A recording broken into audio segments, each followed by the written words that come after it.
17ই August 2005 সকাল 11টা বাজতে না বাজতেই বাংলাদেশের 63 জেলায় প্রায় এক মুহূর্তে কেঁপে উঠল মাটি।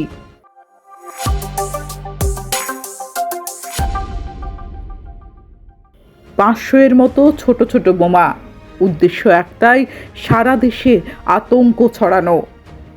প্রাণ হারালেন 2 জন, আহত হলেন শতাধিক। এটা ছিল বাংলাদেশের ইতিহাসে সবচেয়ে বড় সিরিজ বোমা হামলা। কিন্তু সন্ত্রাসীরা একটা জিনিস বোঝেনি, এই জাতি ভয় পেয়ে ঘরে বসে থাকে না। বোমা ফাটার কয়েক মিনিটের মধ্যেই সাধারণ মানুষ নেমে এসেছিল রাস্তায়। আহতদের কোলে করে হাসপাতালে নিয়েছে, রক্ত দিয়েছে। আতঙ্ক নয়, মানুষ দেখিয়েছে মমতা। সেদিন প্রমাণ হয়েছে আমরা ভয়কে ভয় পাই না। আর পাশে ছিল আমাদের আইন শৃঙ্খলা রক্ষাকারী বাহিনী, পুলিশ, র্যাব, গোয়েন্দা, সবাই একসঙ্গে কাজ করেছে। সারা দেশে শুরু হয় অভিযান। বোমা নিষ্ক্রিয় করা হয়, সন্দেহভাজনদের গ্রেপ্তার করা হয়। তাদের তৎপরতার কারণেই বড় ধরনের ক্ষয়ক্ষতি এড়ানো সম্ভব হয়েছিল।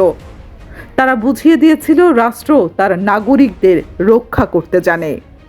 সবচেয়ে বড় চ্যালেঞ্জ ছিল গুজব। আরও বোমা ফুটবে, শহরে কারফিউ, এমন নানা কথা ছড়িয়ে পড়েছিল।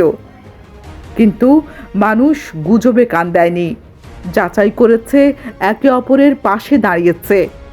সেদিন আমরা শিখেছি সন্ত্রাসের জবাব আতঙ্ক নয়, ঐক্য দিয়েই দিতে হয়। গুজব ছড়ানো মানে সন্ত্রাসীদের সাহায্য করা। দেশের ক্রান্তি লগ্নে পুলিশ, জনতা সবাই এক থাকলে কোনো শক্তি আমাদের হারাতে পারে না।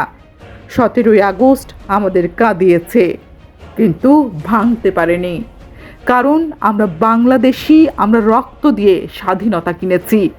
আসুন সন্ত্রাসের বিরুদ্ধে আমরা সবাই সোচ্চার থাকি, গুজব না ছড়াই, ঐক্যবদ্ধ থাকি।